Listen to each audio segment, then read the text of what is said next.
least. There's so many topics you can't help but hit common sense on some of them. Thanks everybody who's watching live on YouTube. If you haven't yet, you can subscribe to the FloTrack podcast YouTube channel. You can download the show wherever you listen to audio podcasts. And let's jump right into it, Gordon. The full pre-classic fields have been released. We have them, which is good because the meet starts in about 12 hours as of this recording. Let's start off with the men's 200 here. The men's 200, sometimes when fields get released late, it's because, hey, they're not as good as some of the other fields that they locked down big stars for earlier. But that is not the case. We have Noah Lyles. We have Kenny Bednarik. We have Rai Benjamin. Your thoughts on this men's 200? I'm really excited to see what Rai Benjamin does. We know that he is a talent in the 200 and the flat 400. Clearly, he's the anchor of the 4x4 due to his quick 400-meter hurdle wheels. But we know that he's run fast 200s in the past, especially during the college time. He was running well in the 200s. And also, he ran a fast 200, I believe, back in 2018. That was in, I think that was at Diamond a League in Diamond League. Paris. Was it? Yep. Yeah, he ran Post NCAA.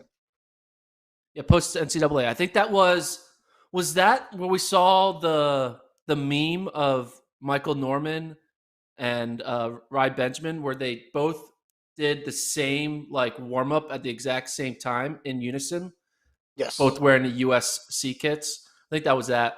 You see, this is the finish line from there, Norman and Rai Benjamin. But then Benjamin took his talents over to the 400-meter hurdles, and we never really got to see him too much in these flat events.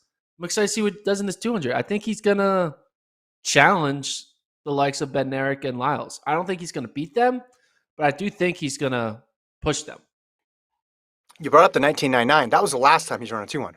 So he didn't run in 19, didn't run in 20, and didn't run at all in 2021. So the Rai Benjamin of 2018, we know this is a better version of Rai Benjamin. Yeah. Now, how much work has he done ripping off a curve when there's no hurdles involved? I don't know, but this guy's a huge talent. We look at some of his relay splits going back to USC in the 4x4. We know what he just did for Team USA in Tokyo. We know how quick he is in the flat stuff. We also have some pressure being applied here because remember, Rai Benjamin put out the hot take about his teammate Michael Norman breaking the world record in the 100. Grant Holloway took that, ran with it, now applied pressure to Rai Benjamin here. He said that Rai Benjamin runs 19.85 to win the 200 Prefontaine, respectfully. To which Michael Norman, his training partner, didn't let the opportunity go by and reply to that tweet, 19.65, respectfully. And then you had Noah Lyles chiming in because, hey, this is his event here. He said, I thought we were friends. So this is a fun race because we have three people here, and it's the race is more than three people, but the three people that we're fixated on. You have one, Lyles, who wants to get back on top of the U.S. pecking order in the 200. You got another guy in Kenny Bednarik, who was silver in Tokyo and pretty dang close to getting the gold. Can he establish himself now with another good run? He's been so consistent throughout the years. And then we have someone like Rai Benjamin, who is running one of these hypothetical races that we love to discuss and debate when we go off event. But in Benjamin's case, he's run this before, so we know he's going to be really solid in this 200. Just how fast, we shall see. I'm always trying to find new betting odds for everything, right? Because I've become an addict. What do you think the odds are that someone without a last name that starts with a B or an L finishes in the top three? Someone without the last name with a B or an L finishes in the top three. So that would be Kyrie King or Vernon Norwood, because everybody else, Bednarik, Benjamin, Blake, Brown, and then Lyles and Lyles.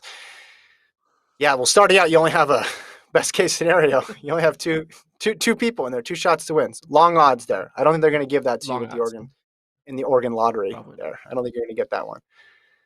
Also, appears that Rai Benjamin missed his flight too. Yeah, that's a bummer. He got there though, I think. Yeah. That was 14 hours ago. There's been other you have Rai Benjamin talking about his journey, Eugene. I believe Paul Chalimo had like a major delay from Denver to Oregon. all these athletes trying to find ways to get to this meet. They're struggling. Maybe it's not, they're no longer just in the the USOC chartered flight. They're now having to deal with you know regular regular airfare. I don't know. Yeah. Do Well, do, do, do, do Olympians get like a chartered flight to Tokyo or no?